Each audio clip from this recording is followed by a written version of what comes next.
Well, I'd like to welcome Mr. Ken Franczek to Live Talks. He's the GM of Crystal Glass, a partner at Nordic Films, owner of the firm Sports Management, and also a motivational speaker for Excel. Right. That's a lot. That's a big list of resume. Thank you. Great. Doesn't seem like a lot. I get it all done. Yeah. What's your favorite? What's my favorite? Well, because we've got a big fight coming up tonight, actually, as we're filming this, one of our fighters is on that event. So I guess today, my favorite is the firm Sports Management. So Shane Campbell fighting in the UFC tonight, making his debut, managed by the firm Sports. Yeah, very excited. So what's your favorite part about being in the fight business? Favorite part? I don't think I have a favorite part. I just love everything about it. I got involved with it probably 12 or 14 years ago. My son wanted to box. We spent a whole lot of time down at a local boxing club. And I sat and watched for the first couple of weeks until someone there said, if you're going to be here, you're going to do something. And he kind of said it just like that. And I said, okay, well, let's do it. And so I began working with the kids. I think that's probably was my most favorite part. But unfortunately, like anything with me, it turned into a business. And typically, everything I really enjoy as a hobby, somehow I find a way to turn it into a business opportunity. And here we are, Firm Sports Management. Yeah, and former MFC champ Sam Alvey, also managed by you guys. He's just coming off a big victory. Yeah. How did that make you feel?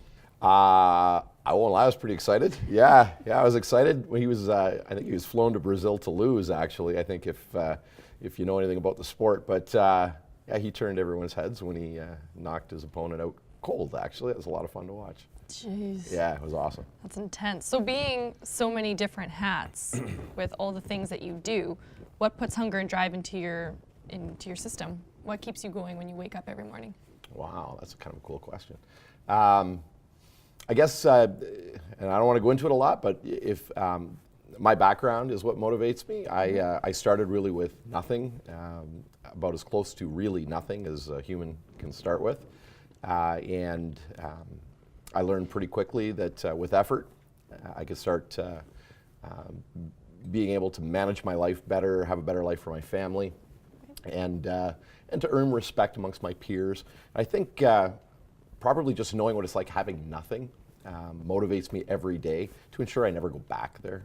Yeah, so that's probably, it's not about fun, although it is a lot of fun. It's a personal thing. It's I just really don't want to lose. I only want to win now. And I won't go into it too much, but what did give you hope back then? What gave me hope? Because they say without hope, you just stop. You stop trying. You know what? I don't know if there's any one thing. What it is a whole series over a lifetime of little things that happen that begin to give you hope. Someone puts faith in you. Someone gives you a small opportunity. You know, they say, how do you eat an elephant? You do that one bite at a time. I think life is like that. Everything's just kind of one bite at a time. And when you look back, it's not any one thing. It's a whole series of things that have happened.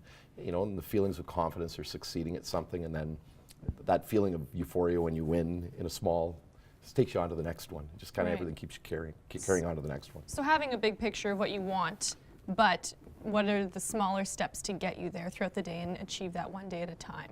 Yeah, one of my philosophies is set your goals in concrete, but your plan will always be in sand. It will always change. Never lose sight of that concrete goal. So you're right, it's two things. It's knowing where you want to be, and it's all the little path that takes you to get there. Right, yeah. Let's talk a little bit about Crystal Glass, you being the GM, and under your leadership, how much the company has grown in within the last 5 years. That's pretty exciting. You know, for everything in life, you need a catalyst. You need a place to ground yourself, and a place that allows you the opportunity to be successful, and then to utilize that success to leverage it to do other things. Crystal Glass is that rock for me. I was given a great opportunity with the company, and listen, when I took leadership of the company, excuse me, they'd already been around for 60 years. So, yeah, who am I? But with that said, I think maybe, like any business, over time, it was starting to get a little bit old, and you know, people get complacent. And I came in with a new energy, really, was all it was. And we began the process of just the excitement of growing new businesses, opening new stores, finding new pieces of the market that we hadn't explored before. That's actually really exciting for me, is just watching a business grow. And yeah, we've had some wonderful success, so I'm really proud of that. Well, I know you're pretty humble about it, but I know you've made some pretty big changes, like the Can-Am division, which was your structure. And tell us a little bit about what they do and how you came about it and what motivated the idea. Can-Am Glass Products is a division of Crystal Glass. It's a architectural glass manufacturing division. And Crystal Glass had always been really known as an automotive company. And in fact, still sometimes we struggle with that.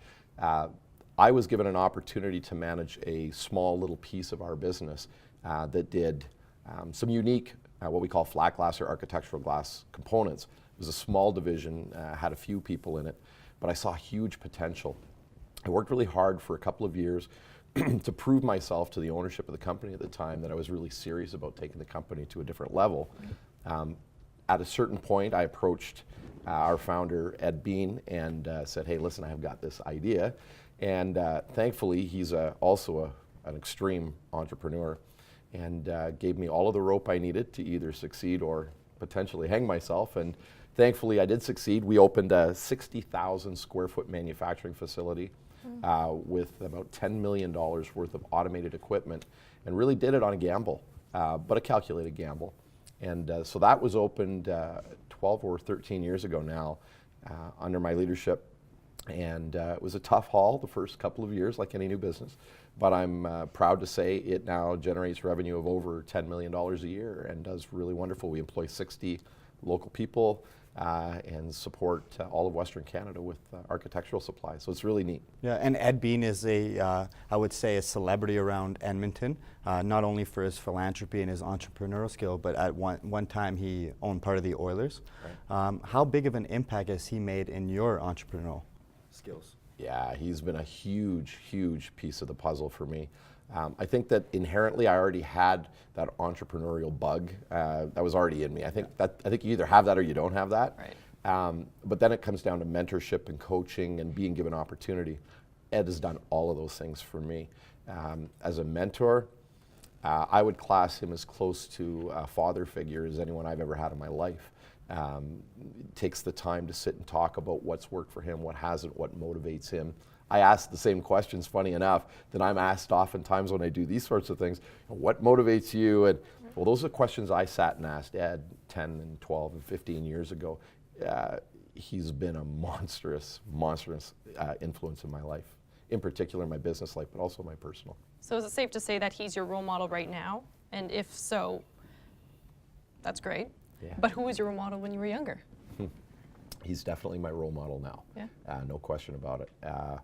When I was younger, in order to tell us, to tell you the answer to that, it would take a long story, and I don't want to do that. But the Coles Notes is there was a fellow who was very influential as I was coming out of really hard times as a youngster in my early teens, coming out of pretty severe circumstances. And there was a fella, and his name, not that it would matter on here to you guys, but his name was Dan Erklins, and to be honest, just a real average guy.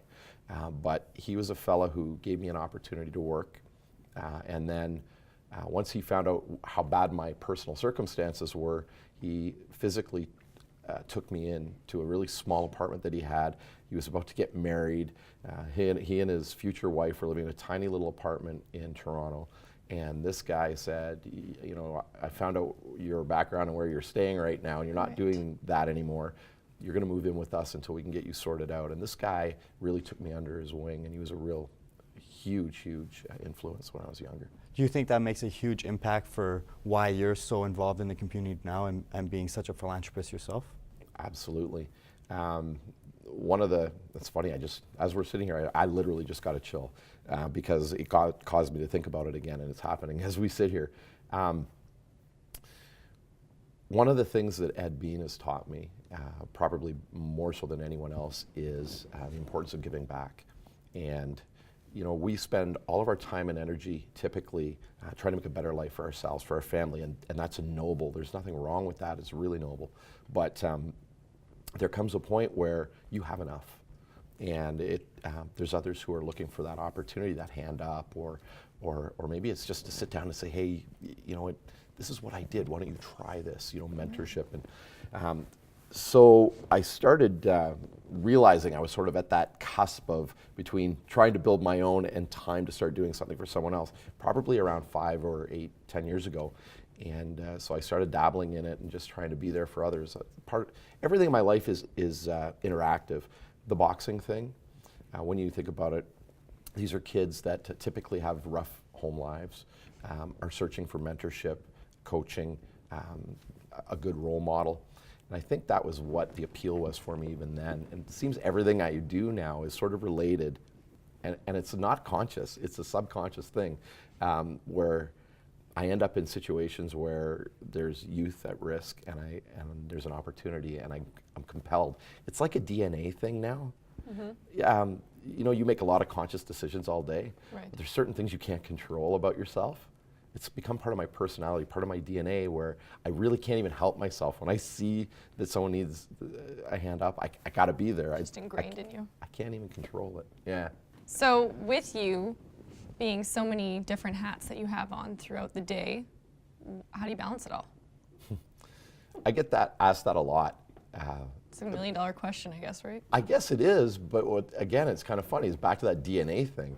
I'm not even sure I can answer it because I am asked all the time and I don't have an answer. Somehow I get up in the morning, I schedule my day. It never goes the way I schedule it, ever. If I say I'm going to be here at 10 and here at 11 and here at 12, inevitably something falls out of place and the whole day ends up being completely different than what I planned. But somehow, by the time I put my head down on my pillow at the end of the day, it's done. And how it's done, I don't know. Maybe I just have too much energy. And, I used I had a lot of energy as a kid, and I used a lot of it for some pretty negative things, which got me into a lot of trouble. I think as an adult, I've simply learned how to use that energy and kind of direct it towards things that make more sense. And somehow I just get through the day. I don't know how, to be honest with you. And I'm still looking for more, so it's not like we're full yet. So with being where you are in the business world Right. and having accomplished a lot and doing so many things at once, obviously stress comes with that. It's just a byproduct. How do you deal with stress? What gives you peace of mind at the end of the day? Yeah. Stress really is only stress if you allow it to be stress. I don't take myself too seriously. I don't take the business interests. Don't get me wrong, they're extremely important and I understand the responsibility attached to it. I try to make good decisions. I'm always consciously aware of what consequences are to my decisions, but I don't allow stress to create an edge on me. It just doesn't stick to me. And to be honest with you, I think stress is only something that will affect you. Let me give it to you this way. Sorry, and you'll have to work this in your own way. But here's my best example of how stress can only bother you if you allow it to bother you. I don't sweat the small things ever. And I think that a lot of people spend their whole day worrying about what's that guy going to think? What if I make this mistake? And it cripples them. And I think that probably holds a lot of people back. Right. If you allow stress to cripple you, which is what people do, and it affects all of your decision making, then you can't make decisions. If you can't make decisions, you can't move forward. So I guess I kind of just blind it all out. I don't think of it as stress. It actually motivates me. I like to be stressed. I like to wake up and know people are counting on me and I have things I have to do and I have decisions I have to make. Right. That excites me. It kind of plays back to what you asked me before, is what motivates me. It's, I think, almost in a weird way, stress almost motivates me because it gets my energy going. It's like, okay, we got to go do something. Well, you really need to go through life with a sense of humor. Yeah. That's kind of what you're saying. Yeah, and actually, there was a comment I wanted to make to you before, and I kind of lost my train of thought, but it's come back to me, and it was this comment, and I've said it to a lot of people before. It's oftentimes I say to myself and to people around me, there's a reason I didn't become a neurosurgeon, a brain surgeon, because if you're a brain surgeon, every decision you make is a life and death, literally a life and death decision. Yeah. So when things become really overwhelming for me, I go back to that and say, okay, glass business, the combat sports business, the nightclub business, it doesn't matter, a digital billboard sign company.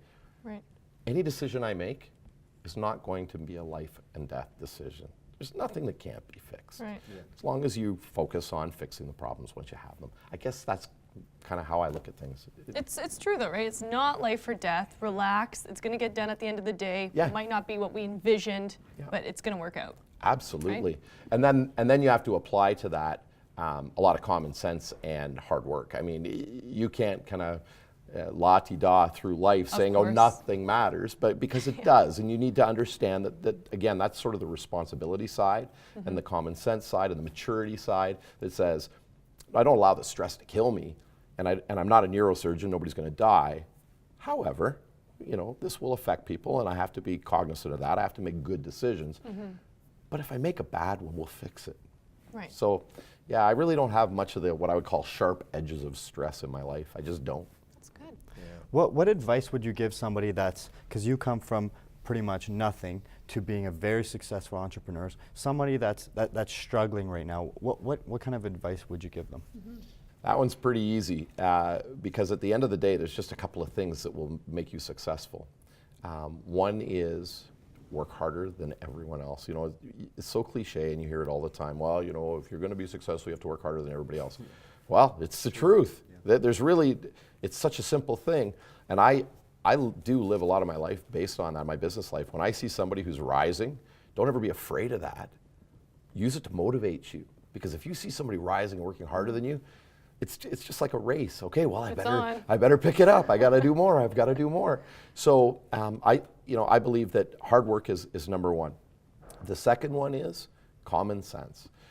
Those two things alone will make any person successful. So the common sense side is slow down sometimes, really think things through, and make decisions, always being aware that there's a next step. Once you've made that decision, it's going to affect, which is cause and effect and cause and effect. Try to think a bit like a chess game. What's going to happen next? If you apply those two things, common sense and then hard work is at its core and foundation, I think those are the two things that will make a person successful. And lastly, every bit as important, but it's such a sideline item that people forget, is be honest. Be honest with other people and be honest with yourself. Know your limitations. When you find what your limitations are, bring in people to make you stronger. And nothing replaces integrity. Your life is long. The people that you will come across over your lifetime, you're either going to touch them and then negatively leave them behind, or you're going to bring them as a team, and as your team and your life grows, that grows. And you end up, I can proudly say, my network of business people and friends and acquaintances is huge. And they say that's how you should measure your success, not on your wealth, but on the relationships you've built. It's so true. You've heard this, everybody's heard this, but I really believe it. You're really not judged in life on your success until your funeral. Yeah. That's how many people show up. Interesting. I've never heard of that one before. Yeah. How many people show up at your funeral, I think, is really a true indicator of whether or not you were successful in your life. Money comes and goes. Yeah, definitely. Yeah. I mean, you've accomplished, a handful of things in your life, and you've gone from zero to the top. What's next for you? Yeah. And what keeps you motivated to keep going and to keep going further? Well, I have one I wish I could tell you guys about because it's a business opportunity that I'm looking at, but it's extremely high profile and it's still being worked on, and it's very private, but I will say that if it does come together, I will be in the cable, television, and internet providing business with a couple of partners in a huge way. And you asked sort of what my next ambitions are. Well, it's just goal setting now. It's not about I want to have this, so I'm going to do this. It's just goal setting. So my poor wife, I have to tell this story. My poor wife, Brenda, we both come from very, very humble beginnings, but she doesn't have that entrepreneurial bug that I have and isn't interested in it. She would have been just as happy when we got to the point where we had a small little house and a couple of children. If we'd have stayed there forever, she would have been thrilled. The simple life. Absolutely, and God bless her for that because she keeps me grounded. But that's not me. And it's not me because I want to have bigger, better. It's because I hit that goal. Okay, so I hit that goal, now what? So I have to set another goal. Right. And once we got kind of past what her goals were, and I would set the bar higher, she'll tell you now, she'd say, I don't get it. Sorry, Ken, I don't believe, I know you'll do it, but I can't picture it. I don't think it's going to happen. Well, we've hit about 3 steps past that now. And so now, and it's a funny story because just a couple of weeks ago, I had one of my future potential new partners in my home, and we were just talking. I was pretty excited about this new business I was just referring to. And the numbers are, even for me, astronomical. They're really big numbers. And there's a real chance that these goals are attainable. And my wife was sitting, and honestly, deer in the headlights. And my partner said, "You know he's serious, right?" And my wife said, "Oh no, I know he's serious. I just can't get my head wrapped around it." But she says, "I also know if he says he's going to do it, he's probably going to do it." Goes back to integrity. Well, integrity, accountability, tell people that you're going to do it, makes you, kind of forces you to have to do it. Right. But to that, what are my next steps? It's really not a what I want. It's just the next goals. It's just competing with yourself. It is. Yeah. Yeah. And, sorry, back to success. I was thinking, do you believe a person needs to go to post-secondary to achieve success? What would you say to someone who's younger, looking up to you and saying, "I really love what you do and I respect it"? Okay. Do you think I need to be going to school for this? Yeah, see, this one, it puts me into an odd conundrum that I have to answer honestly, but understanding consequence of how I answer this to other people. Mm-hmm. I'm of two minds. My youth was not spent in high school. I ended up going down another path for my own reasons, and it was a tough way to go. As a result, it taught me a lot about life, and it taught me a lot about how to become successful, like principles of success and what it would take to do it. So there's something to be said for that. I know, and I'm not the only one, I know other folks in my business network who are very successful who did not come up mainstream, through the mainstream education system. So can it be done? Yes. Should it be done that way? It's hard for me to preach that it's a great idea because I didn't come through that way. So it's really difficult for me to say that.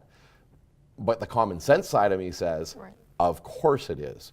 I'm not sure that education, the process gives you the arithmetic or the English lit skills that you're going to need when you get out of school. But what it does do is it teaches you how to learn. It teaches you how to communicate, how to absorb information.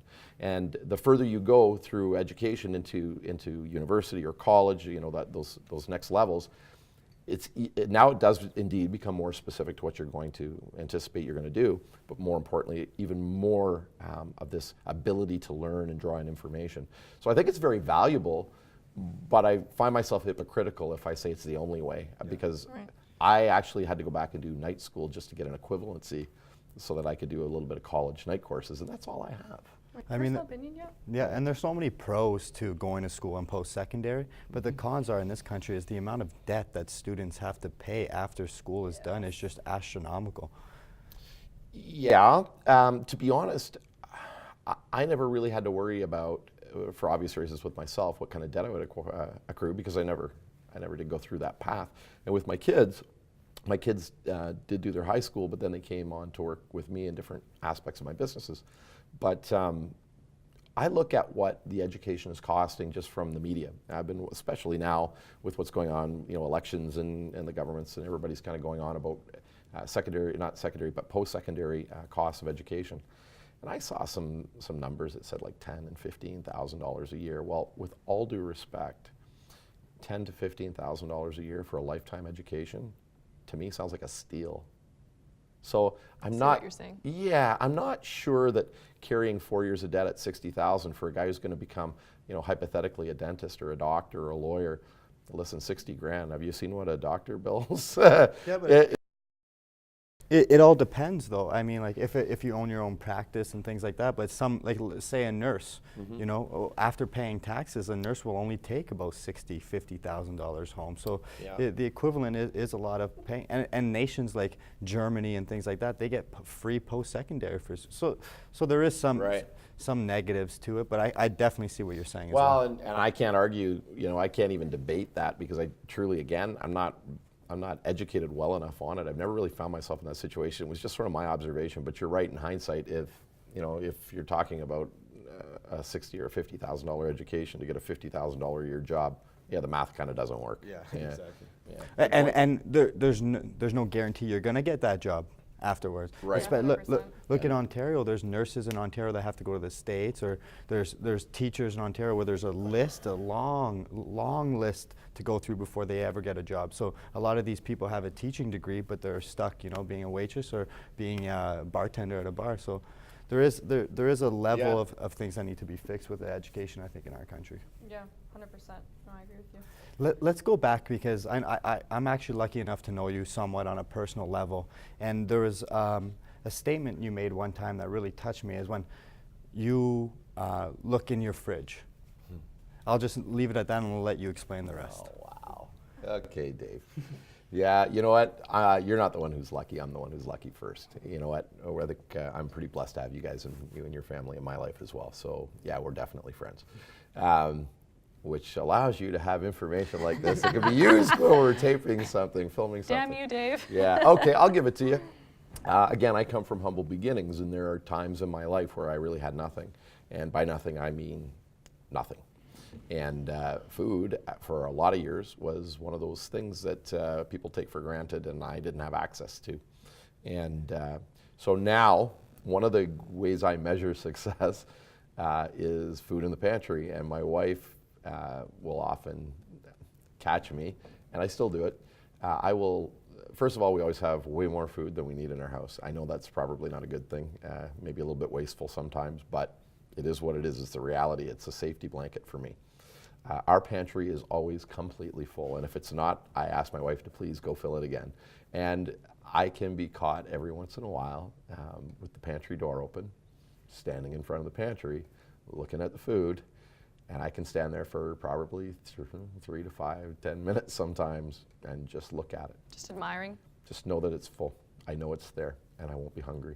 Nice. I want to go to My Ken's family won't be house. Yeah. Come on all over. the We have lots of snacks. food. Yeah. Barbecue. Yeah, Yeah, exactly. we have lots of food. Come on over. That's what I was thinking about. Can we ask you some fashion questions? Would that be okay? You're welcome to ask them. I'm not sure I what I think can do to answer them, but I'll do my could best. answer them, Ken. They're not too crazy. I'll try. I was gonna think, you wear suits sometimes. Where do you go to get your suits? And yeah, go-to place in Edmonton? Taylor? Oh, sure, What? Value Village. Yeah. No, I don't. like, what? I'm teasing. I'm trying to think of the last time I seen a suit there. Yeah. If it looks that good, I might go get one. Right? too. $3.98. Did you have some good finds if you can stay there long enough? You can find the odd shirt, I think you have to live there. but a actually. lot of people Wait don't for ever one to want come to in. do that. Yeah. You know what? Obviously I care what people think of me, and in fact, I'm going to revert back to something that's success oriented and relates to fashion in a second.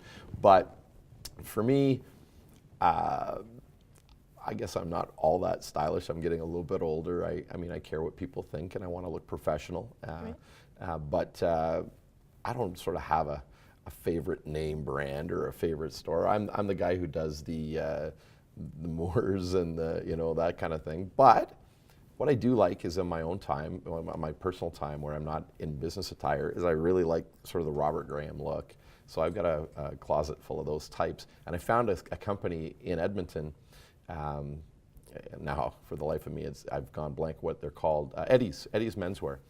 And I went into Eddie's Menswear one time talking to the fellow who owns it, Mr. Clapstein, and I said, I'm looking for Robert Graham shirts. And he says, well, Ken, I kind of have an issue with Robert Graham for my own reasons. I don't really like to supply their product here. He said, but I have a designer in Montreal. And if you'd like, he says, you pick all the fabrics, you pick the buttons, the cuts, the this, the that. So I ordered, first of all, I didn't ask him how much. So I said, sure, let's do this. So we sit down and we're like an hour into this thing. And he's like, pick this buttons and pick these, pick that. Thinking, well, how much is this thing going to cost? But now I'm so far into it, I can't ask. You're addicted? Well, I'm thinking it would almost be embarrassing. Yeah. Gee, maybe I should have asked you how much this is going to cost. We've spent an hour on this. So anyways, we get through all of this, and it's done. He said, okay, I'm going to send this to Montreal. They'll come back in about 4 weeks. And I left. I didn't have the nerve to ask him how much is it going to cost. So I came back for these 3 shirts. The bill was like $2,500 for 3 shirts. My wife was going to kill me. It's like, if you ever do that again. But honestly, they're like my 3 prize possessions. I love wearing That them. was going to be my next question. What is your prized possession in your closet? But that's it. Yeah, Shirts. it's those shirts. You know, they're really beautiful shirts. They say, well, obviously when you're at work, you're in a suit to look professional, but on your time by yourself, you like jeans and those dress shirts. What is it about Robert Graham that, you know, represents your style? Well, I'll say again, I'm not much of a fashionista. So being not much of a fashionista, I just like that word. I don't know, it's a bit of a status symbol, I think. I'm a fairly humble guy, but I'm also proud. And I don't know, there's something about them. There's like that turned up cuff with the different fabric.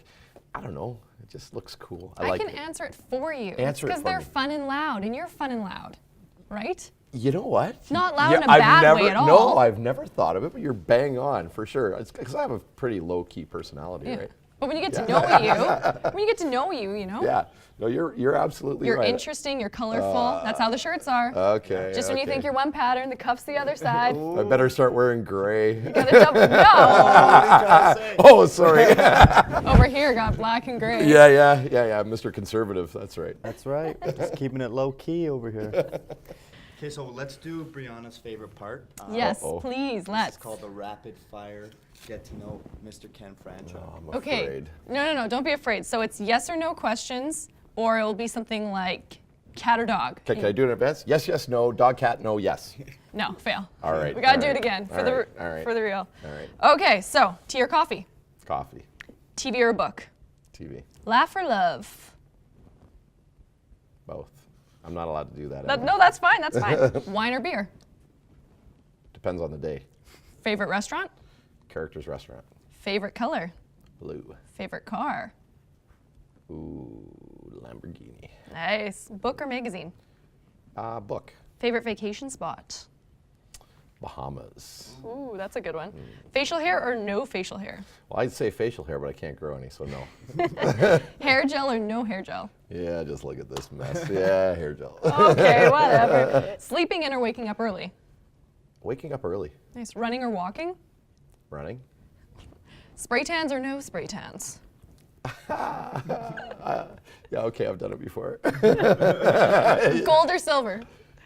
Silver. Morning or night. Night. Favorite knot for your tie. Favorite. Knot for your tie. The one that works, I don't know. The only one I know, is it a Windsor? Sounds good, yeah. Yeah. Bow tie or tie. Tie. Excellent. Suit or casual wear. Casual wear. Socks and sandals. No. What do you think about teeth whitening?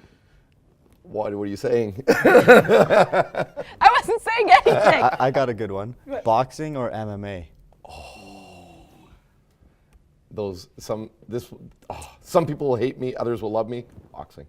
Pet peeves. People who chew gum in front of me when they're talking. Okay. So throw it away. Oh, he doesn't have any. Windshield chips. Profit. And that's it. See, it was Awesome. so easy. That wasn't so hard. Getting to know Ken Franczek. Yeah, In wonderful. what, 30 seconds and less or less? Seriously, thank you very much for joining us. And we know you have a packed schedule, so we really appreciate you coming down and visiting with us. Definitely. Pleasure is absolutely mine, guys. Thank it was you a so blast. much, Ken. I really enjoyed appreciate it. Thanks, guys. Absolutely.